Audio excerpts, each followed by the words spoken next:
வாழ்க வளமுடன்.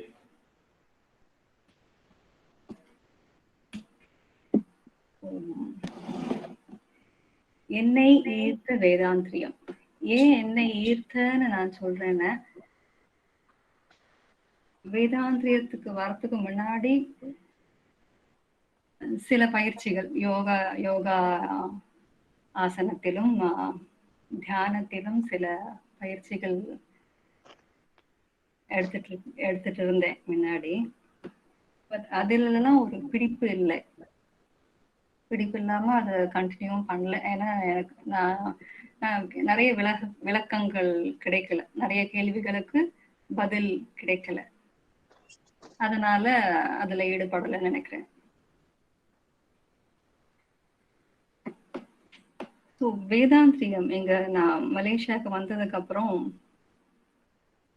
திருமதி ஹேமா கோபாலகிருஷ்ணன் இங்க காண்டோலயா இருந்தாங்க இங்க. ஸோ அவங்க முதல்ல உடற்பயிற்சி எல்லாருக்கும் சொல்லி கொடுத்தாங்க. அதுவுமே ஒரு ஃப்ரெண்டு மூலியமா எனக்கு தெரிஞ்சு உடற்பயிற்சின்னு தான் போனது. எனக்கு தவம் பண்றதுல ஏதோ பெரிய ஒரு ஆர்வம், சின்னதுலேருந்தே ஒரு ஆர்வம் சொல்லலாம். ஆனால் அதை எப்படி முறையா பண்றது, ஸோ ஒரு சில ஆசிரியர்கள் சொல்லிக் கொடுக்கும் போது அது புரியாது. இது ஒரு எட்டாத கனியாகவே ஆயிடுமோ அப்படிங்கிற ஒரு எண்ணமும் என்கிட்ட இருந்தது. தவம்லாம் ஒரு பெரிய மகானாலதான் பண்ண முடியும், இல்லை அதுக்கெல்லாம் ஒரு தனியை கொடுப்பன வேணும், அந்த மாதிரிலாம் நினைச்சிட்டு இருந்தேன். ஆனாலும் ஒரு ஈர்ப்பு, தவம் பண்ணணும். ஏன் தவம் பண்ணணும்னா, தவம் பண்றது மூலமா ஒரு கிளாரிட்டி இருக்கும், ஒரு காம்னஸ் கிடைக்கும் அப்படின்லாம் சில இடத்துல படிச்சு சில விஷயங்கள் கேட்டதெல்லாம் தெரிஞ்சது. அதனால சின்னதுல இருந்தே. அதையும் தாண்டி கடவுள்னா யாரு அப்படிங்கிற ஒரு பெரிய கேள்வி. இந்த கேள்வி எல்லார் மனசுலயும் இருந்திருக்கும், சின்ன வயசுலயும் பெரிய வயசுலயும். ஆனா சின்ன வயசுல நான் படிச்சது கிறிஸ்டியன் ஸ்கூல். கிறிஸ்தவ கல்லூரியில டெய்லி பைபிள் வாசிக்கிறதும், வாரத்துக்கு ஒரு முறை அல்லது 2 முறை சர்ச்சில் இருந்து வாலண்டியர்ஸ் வருவாங்க. விதவிதமா கலர் கலரா பிக்சர்ஸோட பைபிள்ல இருக்கிற கதையெல்லாம் சொல்லுவாங்க. ஸோ அந்த சிறு வயதில் அது பெரிய ஒரு அட்ராக்ஷன். சரி, ஏசுதான் கடவுள் அப்படின்னு. ஆனா வீட்டுக்கு வந்தா வீட்டுல தெய்வ வழிபாடு கொஞ்சம் conservative and orthodox family. So எல்லா மந்திரங்களும் ஸ்லோகங்கள் அப்புறம் எல்லா பண்டிகைகளும் முறையாக செய்யற வழக்கம். ஸோ கோவிலுக்கும் போய் சர்ச்சுக்கும் போய் ரொம்ப குழப்பமா இருந்தது, யாருதான் கடவுள், யாரதான் நம்புறது அப்படின்னு. ஸோ ஒரு கட்டத்துல ஆனா அது ரொம்ப பெரிய முயற்சியெல்லாம் எடுக்கல அதுக்கு விடைய கிடைக்கிறதுக்கு. நாங்க இருந்த இடத்துல மயிலாப்பூர்ல, சென்னையில மயிலாப்பூர்னு ஒரு இடம் இருக்கு. அங்க ஒரு கபாலீஸ்வர் கோவில்னு ஒரு பிரசித்தியான கோவில். அங்க என்னையும் அறியாத ஒரு இருப்பு இருந்தது. ஏன்னா அங்க அங்க சொல்ற மந்திரங்கள், பிரதோஷ காலத்தில் சொல்ற மந்திரங்கள்லாம் ரொம்ப தெய்வீகமா இருக்கிற மாதிரி உணர்ந்து எவ்ரி பிரதோஷம் போயிடுவேன் அங்க. ஆனா கடவுள் என்னங்கிறதுக்கு விட இல்லை. பக்கத்துல ராமகிருஷ்ணா மடம் இருக்கும். ஸோ அங்க லைப்ரரி இருக்கும். ஸோ அந்த ராமகிருஷ்ணா மடத்துல இருக்கிற அமைதி ரொம்ப பிடிச்சிருந்தது. அங்க இருக்கிற சூழ்நிலை, அந்த அமைதியெல்லாம் ரொம்ப ஈர்க்கப்பட்டு அங்கேயும் அடிக்கடி போவேன். ஸோ இந்த மாதிரி போயிட்டே இருக்கிறச்ச அப்புறம் ஒரு நிலைக்கு வந்தேன். சரி, கடவுள்னு ஏதோ ஒரு சக்தி, அது ஜீசஸும் இல்லை, சிவனும் இல்லை, அல்லாவும் இல்லை, ஏதோ ஒரு சக்தி, நம்மளையும் தாண்டி ஏதோ ஒரு சக்தி இருக்கு, அதை நம்பலாம், அதையே பிடிச்சிட்டு இருக்கலாம் அப்படின்னு. பட் அதுவும் பெரிய தெளிவு இல்லை. ஆனா ஏதோ ஒரு சமாதானமா இருந்தது, சரி ஒரு சக்தின்னு வச்சுக்கலாம் அப்படின்னு. ஸோ இந்த மாதிரி எல்லாம் போயிட்டே இருக்கிறச்சு அப்படியே வாழ்க்கை இப்படி ஓடிட்டே இருந்தது. திருமணமாகி இப்படி வேற வேற ஊருக்கெல்லாம் போயிட்டு இருக்கிறச்ச வேற விதமான ஸ்பிரிச்சுவல் அனுபவங்கள் கிடைச்சது. இப்போ மலேசியாவுக்கு வந்தோன்னு தான் திருமதி ஹேமா மூலமா வேதாந்திரியம் அண்ட் வேதாந்திரி மகரிஷி அறிமுகமானார்கள்.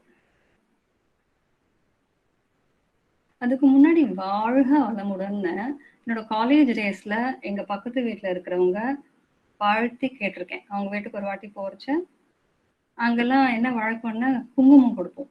வீட்டுக்கு யாராவது லேடிஸ் வந்தா அவங்க கிளம்பறச்ச குங்குமம் கொடுப்போம். ஸோ அந்த மாதிரி எனக்கு நான் அவங்க வீட்டுக்கு போயிருக்கிறச்ச எனக்கு அவங்க குங்குமம் கொடுக்கும்போது வாழ்க வளமுடன்னு ரொம்ப நிதானமா அழுத்தமா சொன்னாங்க. எனக்கு எனக்கு டக்குன்னு வித்தியாசமா இருந்தது. என்ன என்ன எப்படி சொல்றீங்க அப்படின்னு. ஏன்னா அங்கெல்லாம் சாதாரணமா நல்ல தூய தமிழ் பேசுறதே பெரிய விஷயம் சென்னையில. ஸோ இவங்க வந்து இது மாதிரி வாழ்க வளமுடன்னு சொன்னோன்னே நான் அவங்ககிட்ட கேட்டேன், என்ன அர்த்தம், எதனால அப்படி சொல்றீங்க அப்படின்னு. அப்ப அவங்க சொன்னாங்க, எங்க குரு சொல்லி கொடுத்தது அப்படின்னு சொன்னாங்க. அதோட நின்றுது. அதுக்கப்புறம் யாரு குரு அதெல்லாம் நானும் கேட்கல, கேட்கறதுக்கு வாய்ப்பும் இல்லை. வந்தாச்சு அப்படின்னு நாங்க வீடும் ஷிஃப்ட் பண்ணியாச்சு. அதுக்கப்புறம் இங்க வாழ்க வளமுடன்னு கேட்டோன்னே அந்த வாழ்த்து பத்தி எல்லாம் தெரிஞ்சோன்னே, வேதாந்திரி மகரிஷி பத்தி கொஞ்சம் கொஞ்சமா தெரிய ஆரம்பிச்சோன்னே தான் ஓகே, ஏதோ ஒரு நம்ம வாழ்க்கையில ஏதோ ஒரு மாற்றங்கள் கண்டிப்பா வருங்கிற ஒரு நம்பிக்கை வந்தது. எப்படின்னா, இந்த பயிற்சி உடற்பயிற்சி எல்லாம் செஞ்சுட்டு காயக்கல்பமும் அவங்களே சொல்லி கொடுத்தாங்க. அப்போ தவம், நான் அவங்ககிட்டயும் சொன்னேன், எனக்கு தவம் பண்றதுன்னா ரொம்ப பிடிக்கும், ஆசையா இருக்கு.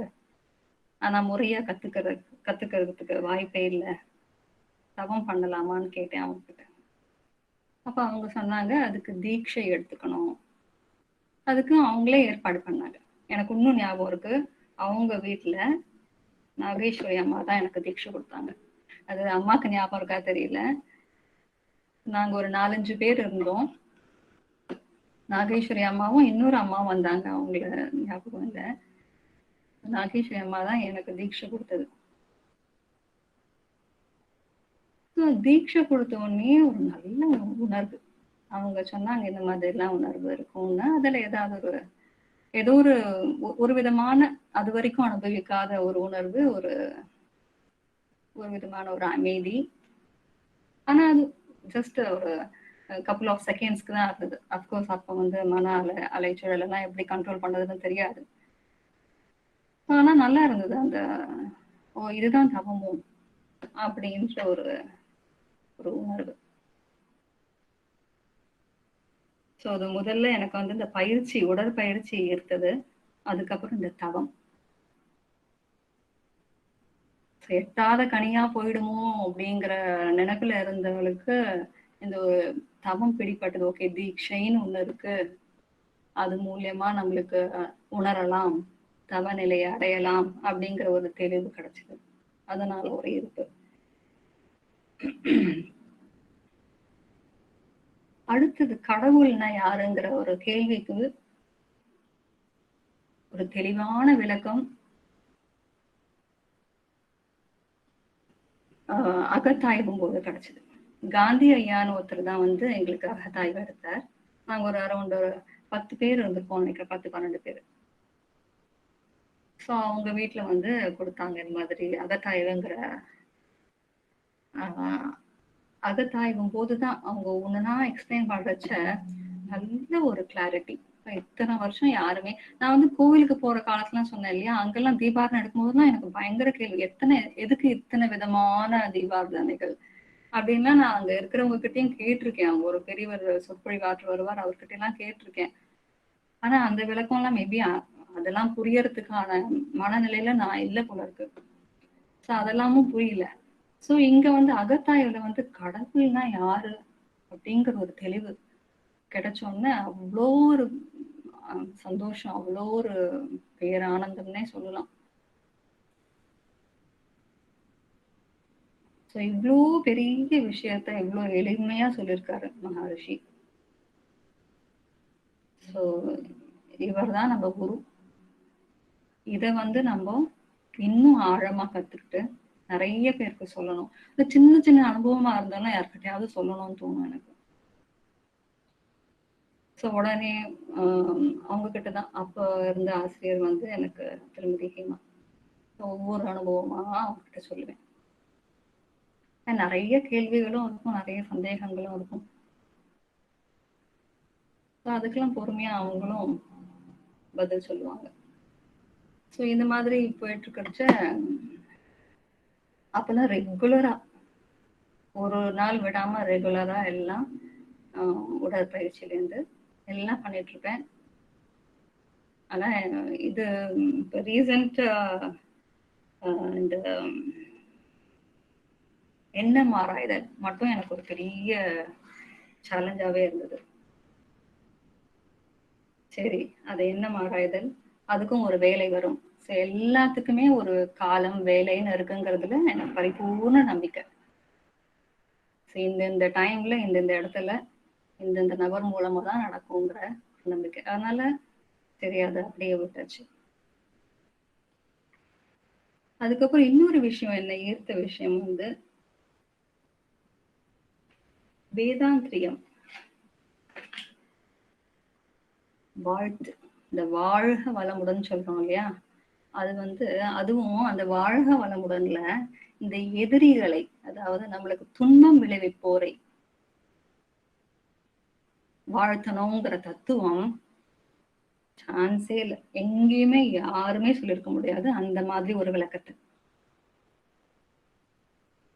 அது வந்து அத புரிஞ்சுண்டு அதன்படி நடக்கும்போது, நிஜமாவே நம்ம மனதார அவங்களெல்லாம் வாழ்த்தும் போது அதுல இருக்கிற ஒரு நிம்மதி வேற எதுலையுமே கிடையாது. ஏன்னா நம்ம மனசுக்கு கொஞ்சம் கஷ்டமா இருக்குங்கிறது வந்து மத்தவங்க மூலியமா கஷ்டமா இருக்கும்போது, அவங்கள பத்தி பேசும்போதோ, அவங்கள பார்க்கும்போதோ ஏதாவது எண்ணங்கள் வந்து டிஸ்டர்ப் ஆயிட்டே இருக்கும் இல்லையா? ஸோ அவங்க வந்து நம்ம கர்மாவை போக்குறதுக்கு உதவி இருக்காங்க. அவங்களுக்கும் அறியாமலே அது உதவி இருக்காங்க. கர்மாவை வந்து குறைக்கிறதுங்கிறது பெரிய விஷயம் இல்லையா? நம்மளுக்கு இப்ப தெரியும், ஓகே, இப்ப தவம் செஞ்சு உடற்பயிற்சி எல்லாம் செஞ்சு காயக்கல்பம் செஞ்சு நம்மளால கர்மாக்களை குறைக்க முடியும், சில கர்மாக்களை அழிக்க முடியும்னு. ஆனா ஒருத்தர் மூலியமா, அதாவது நம்ம அவங்களுக்கும் அறியாம நம்ம கர்மாவை அவங்க கரைக்கிறாங்கும் போது அவங்கள மனசார வாழ்த்தும் போது நிஜமாவே அந்த பகைமைங்கிற எண்ணமே வராது. அந்த பகைமைங்கிற எண்ணம் இல்லாத போது நம்ம மனம் தூய்மையாகும், நமக்குள்ள இன்னும் எதிர்மறை எண்ணங்கள் வராது. சோ எனக்கு ரொம்ப பிடிச்ச விஷயம் வேதாந்திரியத்துல அதுவும் ஒண்ணு, இந்த வாழ்த்து, எதிரியை வாழ்த்துவது. சோ அந்த மாதிரி ஒவ்வொருத்தரும் புரிஞ்சுண்டு வாழ்த்திட்டு இருந்தோம்னா பகை உணர்வே இருக்காது உலகத்துல, அவ்வளவு அமைதியா இருக்கும். சோ இது வந்து என் வாழ்க்கையில நான் நிஜமாவே உணர்ந்திருக்கேன். ஒரு நண்பர் வந்து ரொம்ப கடுஞ்சொல் பேசிதான் பண்ணணும் இல்ல, ஒரு பார்வை மூலமா கூட நம்மள துன்பப்படுத்தலாம் இல்லையா?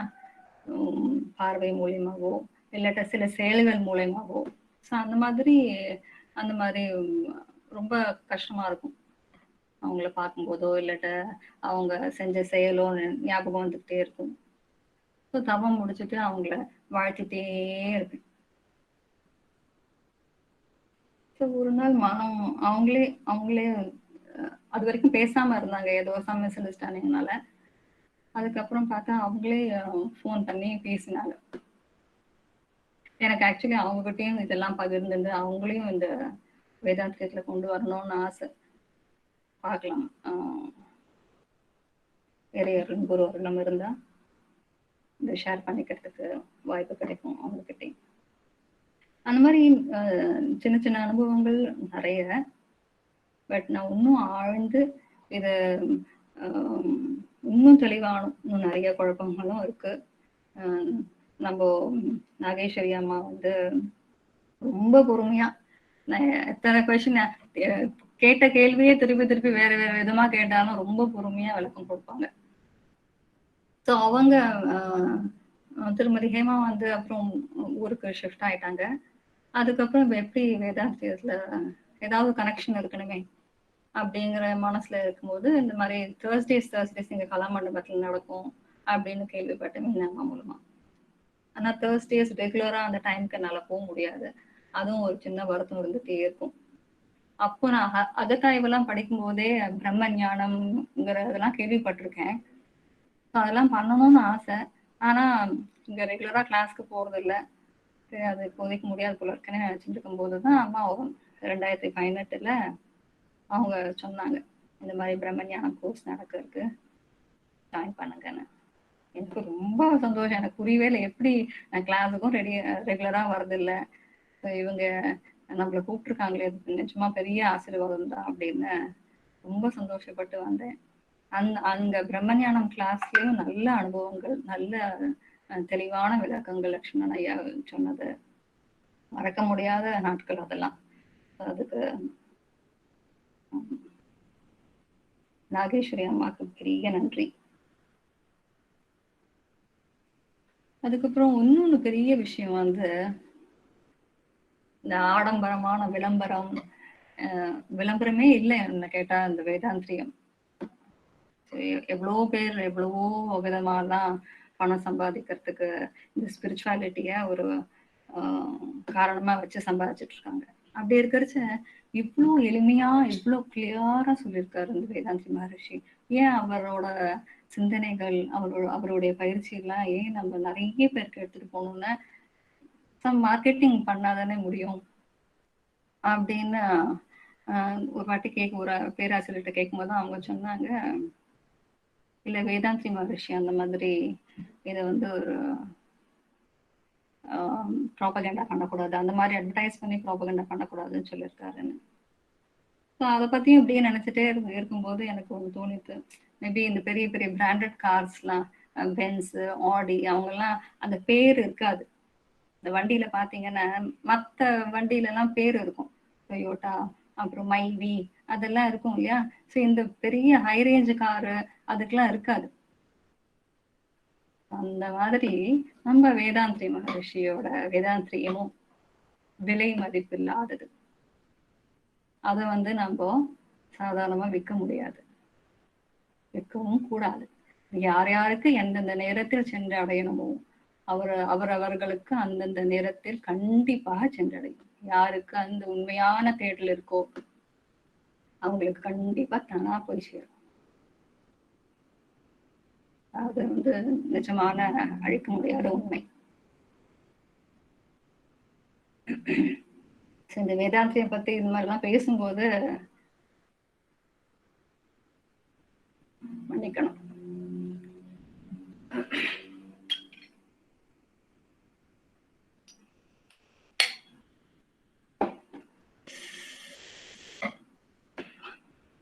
மன்னிக்கணும், என்ன அறியாம கொஞ்சம் உணர்ச்சி வசப்பட்டுருந்தேன். சாரி. வாழ்க வளமுடன்.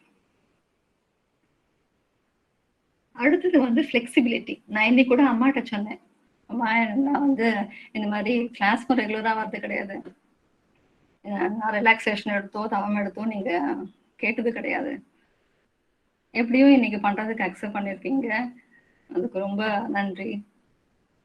ஏதோ ஒரு தைரியத்துல நீங்க சொல்லியிருக்கீங்க, மேபி குரு மேல இருக்கிற நம்பிக்கையில நீங்க சொல்லியிருக்கீங்க, அதை காப்பாற்றணுங்கிறது தான் என்னோட விருப்பம், என்னோட வேண்டுகோளும் அப்படின்னு சொல்லி இன்னைக்கு கூட நான் சொன்னேன்.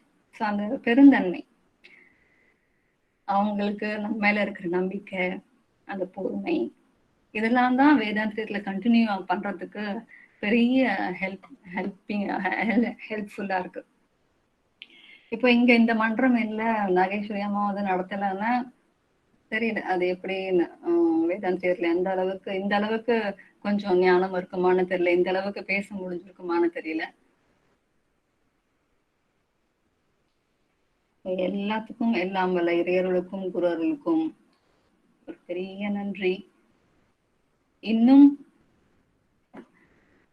நிறைய விஷயங்கள் வேதாந்தி மகர்ஷி நம்மளுக்காக விட்டு சென்ற நிறைய விஷயங்களை படித்து கேட்டு உணர்ந்து அனுபவித்து இல்லாட்ட அனுபவித்து உணர்ந்து நிறைய பேருக்கு கொண்டு செல்லணும் இதை அப்படிங்கிற ஒரு பிரார்த்தனையோடு இன்றைக்கு இந்த ஆன்லைன் செஷன்ல இணைந்து பொறுமையா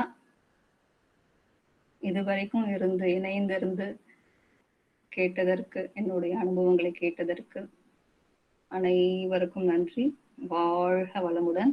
இந்த வாய்ப்பு கொடுத்த எல்லாம் வல்ல இறையருளும் குருவருளும் வாழ்க வளமுடன். வாழ்க வளமுடன். இன்னைக்கு நம்ம சிந்தனையில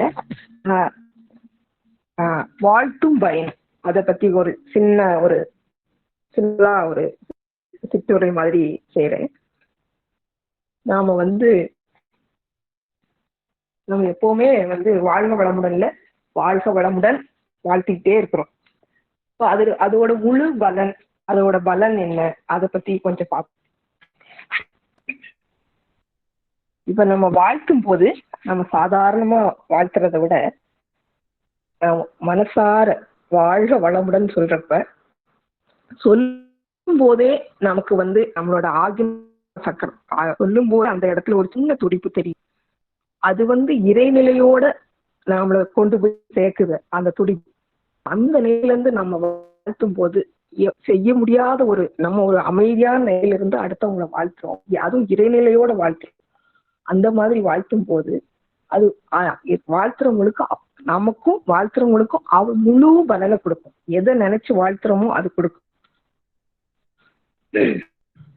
நம்ம முதல்ல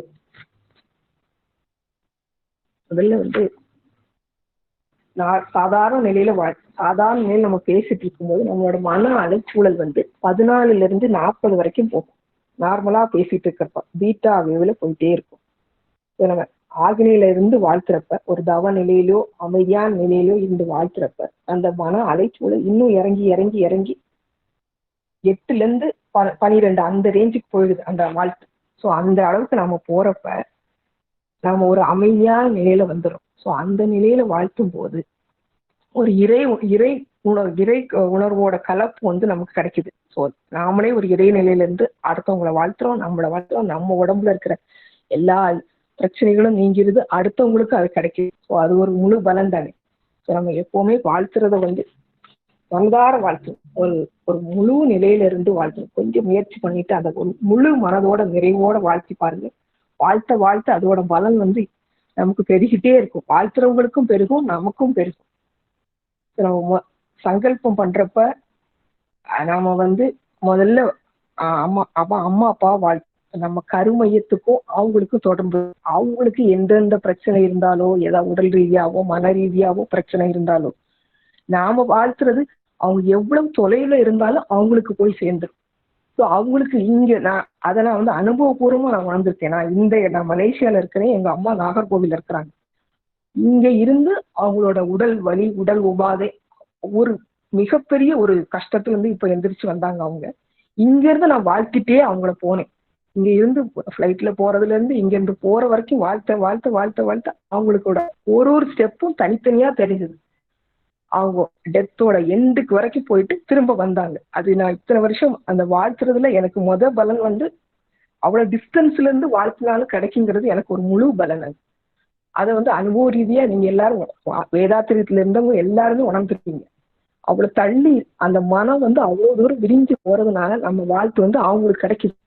ஸோ அவங்களுக்கு போய் சேருது. நம்ம தள்ளி இருக்கிறது, தூரமா இருக்கிறது, பக்கத்துல இருக்கிறது எதுவுமே பிரச்சனை இல்லை, போய் சேருது.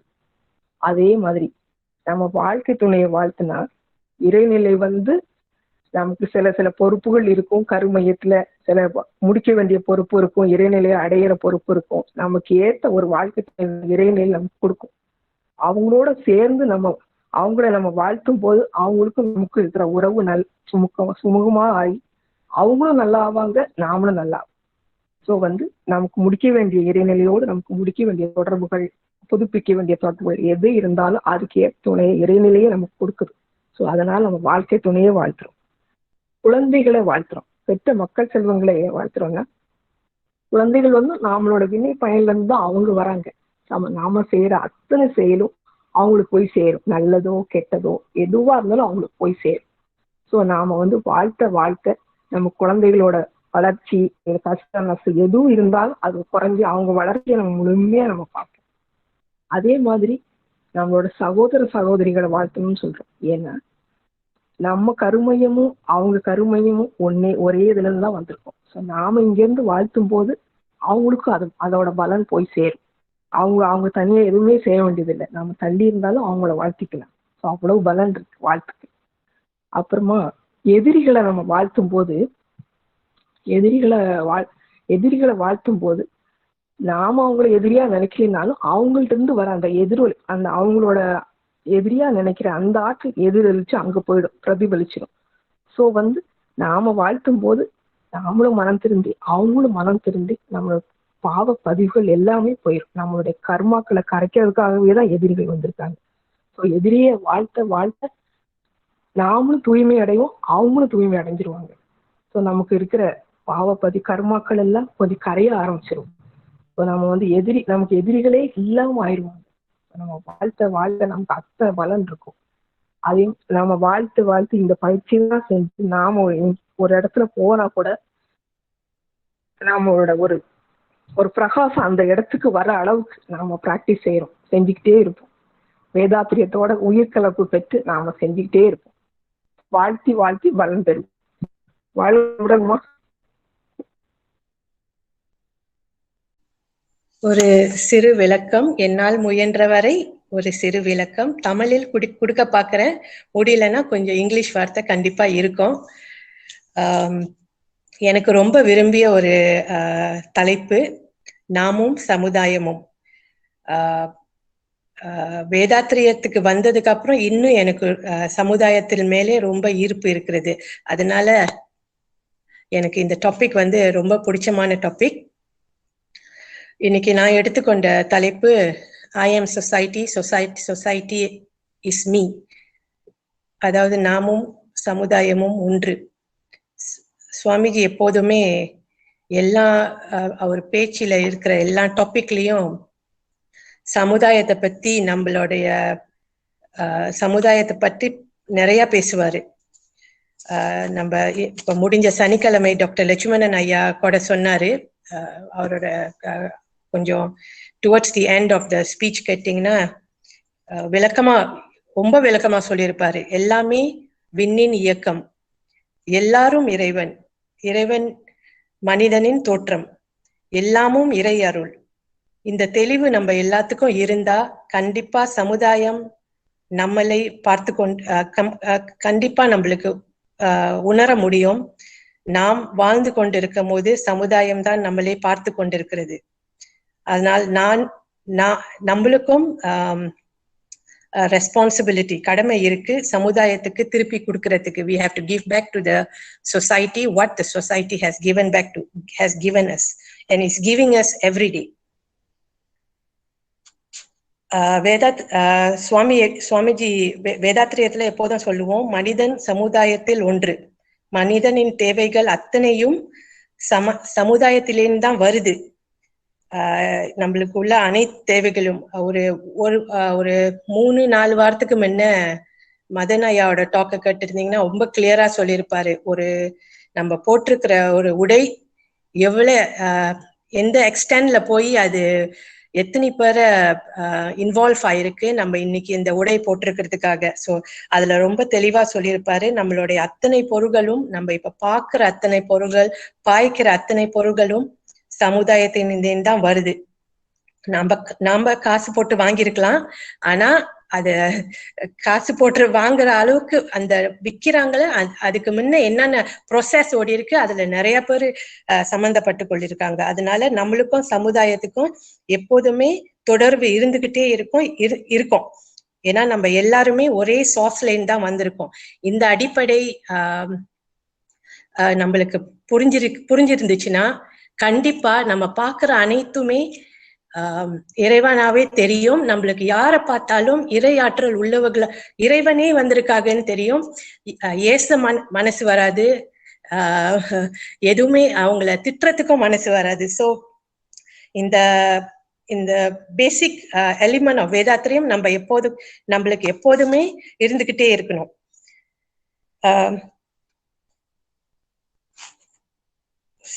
ஸோ வேதாத்திரியம் அகெயின் என்ன சொல்றாருன்னா சுவாமிஜி, சமுதாயம் நம்மளுக்கு நமக்கு தேவை உள்ளது எல்லாமே கொடுக்குது, நம்மளுக்கு ப்ரொடெக்ஷனும் கொடுக்குறாங்க, பாதுகாப்பும் கொடுக்குறாங்க. அதனால் நம்மளுக்கும் திருப்பி கொடுக்கணும், அது நம்ம கடமை. நம்மளும் திருப்பி சமுதாயத்துக்கு சேர்க்கணும். இதுக்கு சுவாமிஜி 3 ஒழுக்க முறைகள், 3 virtues of life சொல்லியிருக்காரு. நற்பண்பு, கடமை, ஈகை. Morality, duty and charity. இதை எப்படி நம்ம கடைபிடிக்கணும்னா சொல்லியிருக்காரு, மொராலிட்டி, யாருக்கும் தீங்கு செய்யக்கூடாது. எற்காலத்துக்கோ பிற்காலத்துக்கோ உடலுக்கோ மனிதனுக்கோ தீங்கு செய்யாம நம்ம எப்போதும் பார்த்துக்கணும். ஏன்னா again we are all from one source, we are part of the society. We should always understand that all of us are interlinked and we are all coming from the same divine force. So சமுதாயம்னா ரோட்ல நடந்து போறவங்களோ பக்கத்து ஊர்ல இருக்கிறவங்களோ அவங்க மட்டும் இல்ல, நம்ம குடும்பத்தினருக்கும் சேர்த்து அவங்களும் சமுதாயம் தான். So we are all interrelated. ஈகை பொருளாக மட்டும் இல்லை, you can even you don't do donation or charity only through wealth. பொருள் மட்டும் இல்லை, you can also help physically, you can also help intellectually. யாருக்கு? Orphanages, old people, sickly people, people who are really in need. ஏன்னா சமுதாயம் நம்மளுக்கு இவ்வளோ அன்பு பாசம் காமிக்கிறாங்க, அதனால நம்மளும் திருப்பி அங்க கொடுக்கணும். அது ஈகை, சேரிட்டி. And of course கடமை is always, we have to always take care of the society as much as how the society is taking care of us. So இந்த 3 கடமை, இந்த 3 நட்பண்பு, கடமை, ஈகை 3யும் நம்ம கடைபிடிச்சா நம்மளுக்கும் சமுதாயத்துக்கும் எப்போதுமே அந்த ஹார்மனி இருக்கும். You know, we don't hurt the society does not repel, and we are always living in harmony. இதுதான் சுவாமிஜி எப்போதும் harmony between self and society பத்தி பேசுவாரு. இப்ப நம்ம சமுதாயத்துக்கூட இருக்கிறோம், மக்கள் மத்தியில இருக்கிறோம், கூட்டத்துல இருக்கோம், எப்போதும் எல்லாத்துக்கூடயும் இன்டராக்ட் பண்ணிக்கிட்டே இருக்கோம். கண்டிப்பா கான்ஃபிளிக்ட் வரதுக்கு வாய்ப்பு இருக்கு. கண்டிப்பா மனக்கசவோ இல்ல யூனோ டிஃபரன்சஸ் ஆஃப் ஒப்பீனியன் கண்டிப்பா வரும். அதனால அவர் சொல்றாரு, எல்லாமே நம்ம ஏற்றுக்கொள்வதற்கு நம்மளுக்கு ஒரு மனப்பான்மை வேணும். ரிசெப்டிவிட்டி, அடாப்டபிலிட்டி அண்ட் ஃபிளெக்சிபிலிட்டி, இந்த 3 நம்ம எப்போதும் கடைபிடிச்சோம்னா நம்ம எப்போதும் சொசைட்டி கூட ஹார்மனியாவே இருக்க முடியும். Even if in that group we have differences of opinion among one another, we will definitely be able to handle it because we understand one another. We will understand one another and we have to accept அவங்க எந்த பெர்ஸ்பெக்டிவ்ல இருந்து வராங்கன்னு நம்மளுக்கு ஏத்துக்கொள்ள தெரியும்.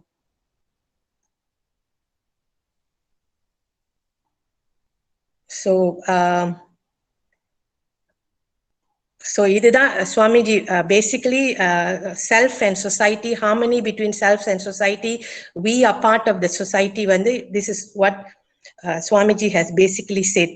So அம்மா சொன்னாங்க, இதை பேசும்போது நம்மளுடைய எக்ஸ்பீரியன்ஸையும் சேர்த்து சொல்லியிருக்காங்க. ஐ திங்க் இப்ப முக்கியமான எக்ஸ்பீரியன்ஸ் என்ன ஷேர் பண்ணலாம்னா, இப்ப காலகட்டத்துல நம்ம இப்ப கொரோனா வைரஸ் மத்தியில இருக்கிறோம். ஸோ as a society நம்ம எல்லாத்துக்குமே ரெஸ்பான்சிபிலிட்டி இருக்கு, ரைட்? நம்ம மேபி நெகட்டிவா இருக்கலாம், நம்மளுக்கு எந்த சிம்டமும் இல்லாம இருக்கலாம். So we can be confident that we don't have the virus, but we don't know, right? Asymptomaticனு சொல்றாங்க, we don't know. So நம்ம எங்க பப்ளிக் இடத்துக்கு போனாலும் கூட்டம் மத்தியில நின்னாலும் we have to take care of the hygiene, we have to take care of the safety of that place and ourselves. So this is what our responsibility to the society is right now, right? தேவையில்லாததுக்கு வெளியே போக தேவையில்லை, we have to stay in the house. எங்கேயும் போனாலும் நம்மளோட safety, சுற்று வட்டாரத்தோட hygiene எப்போதும் பார்த்துக்கணும். So this is a basic responsibility of us during this coronavirus, and this is how we are practicing self as part of the society. This is basically Vedatrayam, right? நாம குடும்பம் மட்டும் சேஃபா இருக்கிறதோட we have to make sure நம்ம சுற்று வட்டாரம், நம்ம போற இடம், நம்ம வேலை செய்யற, இப்ப நிறைய பேர் வேலைக்கு போறோம், அங்க எல்லாமே நம்மளுக்கும் பங்கு உண்டு. அந்த இடம் எப்படி தூய்மையா சுத்தமா வச்சுக்கணும், நம்ம எவ்வளவுக்கு எவ்வளவு எல்லாத்துக்கும் சேஃப்டியா இருக்க முடியும்னு. So I think this is a basic self and society responsibility. என்னுடைய சொந்த எக்ஸ்பீரியன்ஸ் பாத்தீங்கன்னா, நான் வந்து இப்போ ஒரு இன்டர் கவர்மெண்டல் ஆர்கனைசேஷன்ல வேலை செய்யறேன். 10 south east Asian countries working. So என் கூட வந்து 10 நாட்டு மக்களும் வேலை செய்யறாங்க, right? We have Singaporeans, Vietnamese, Laos, எல்லாரும் வேலை செய்யறாங்க. So what Vedatrayam has taught me is, and it made me easy இந்த வேலையில எனக்கு வேலை செய்யறதுக்கோ அவங்க கூட மிங்கல் ஆகுறதுக்கோ மீட்டிங் செய்யறதுக்கோ என்ன ஈஸியா இருக்குன்னா, பேசிக் fundamental, we all come from one source, right? Our experience, we may come from different places. நம்ம வேற ஊர்ல இருந்து வரலாம், வேற எக்ஸ்பீரியன்ஸ்ல இருந்து வரலாம், வேற இம்ப்ரின்ஸ்ல இருந்து வரலாம், ஆனா பேசிக் we all from one source. அதனால அவங்கள எப்படி அவங்க கூட இன்டராக்ட் பண்ணோம், எப்படி அவங்க கூட சோஷியலைஸ் பண்ணோன்னு எனக்கு ரொம்ப ஈஸியா இருக்கும். சில பேரு கொஞ்சம் ஹார்ஷா பேசுவாங்க, சில பேரு கொஞ்சம் நம்மளுக்கு பாக்குறதுக்கு அப்படி இருக்கும், அவங்க கொஞ்சம் ஹார்ஷா பேசுறாங்க, when they write a bit stern அந்த மாதிரி. But I will make sure that I go and get to know them better, talk to them, and then I will try to understand what is their point of view. So maybe அவங்களோட style அப்படி இருக்கலாம், but அவங்களோட எண்ணம் அந்த மாதிரி இருக்காது. So இதுல வந்து நம்ம புரிஞ்சுக்கிறதுக்கு, எனக்கு புரிஞ்சிட்டு வேலை செய்யறதுக்கு ரொம்ப ஈஸியா இருக்கும். அதனால by Swamiji's grace, workplace, I have good understanding and working relation with everybody in the office. இதே மாதிரி தான் நம்ம மீட்டிங்க்கு போனாலும் 10 நாடு தலைவர்கள், மினிஸ்டர், சீனியர் ஆஃபீஷியல்ஸ், நிறைய லெவல் எல்லாத்தையும் மீட் பண்ணுவோம். எல்லாரும் வேற நாடு, எல்லாரும் அவங்களுடைய முக்கியத்துவத்தையே தான் முன்னுக்கு வைப்பாங்க. ஸோ நம்மளோட கடமை, என்னோட தொழில்ல இருக்கிற கடமை வந்து I need to understand that I have to be flexible, adaptable, and understanding of what angle everybody is coming from in order for me to answer them. So எனக்கு ப்ரிப்பேர் பண்றதுக்கும் ஈஸியா இருக்கும். வேதாத்ரியம், மெடிடேஷன், சுவாமிஜி சொல்லி கொடுத்த அனைத்தையும் நான் எவ்வளவுக்கு எவ்வளவு ஃபாலோ பண்ற முடியுமோ ஃபாலோ பண்றேன். அதனால வேலையில myself and my working force, I try to keep it harmony at all times, right? So it's very important that we have to be understanding, நம்ம எப்படி மற்றவங்களை புரிஞ்சுக்கணும்னு நம்மளுக்கு அந்த பேஷன்ஸ் நிறைய இருக்கணும், அவங்க எந்த வழியிலேருந்து வராங்கன்னு. ஸோ இதை முடிக்கிறதுக்குள்ள எனக்கு ரொம்ப பிடிச்சமான ஒரு ஃப்ரேஸ், அந்த அம்மா சொன்னாங்க, ஹீஸ் அ poet, புறநானூறு, அவரோட ஃப்ரேஸ், யாதும் ஊரே யாவரும் கேளீர், meaning I am a world citizen, right? Every citizen is my kith and my kin, right? So as a Vedatrayam, I think it's very important that we all must understand that we are world citizen and we are all connected, right? Just because நீங்க I think மலேசியால இருக்கிறவங்க இப்ப கண்டிப்பா, sorry கொஞ்சம் emotional, மலேசியால இருக்கிறவங்க கண்டிப்பா இப்ப பார்த்திருப்பீங்க and how the Rohingyas, the Myanmar people are being taken care, right? I shouldn't say they are Myanmar, but they call it Rohingyas. They are stateless, right? அவங்களுக்கு எதுவுமே இல்லை, இடம் எந்த நாடுமே சொல்லுது அவங்க என்னோட இல்லை, right? I don't know, I'm not responsible, they don't belong to me.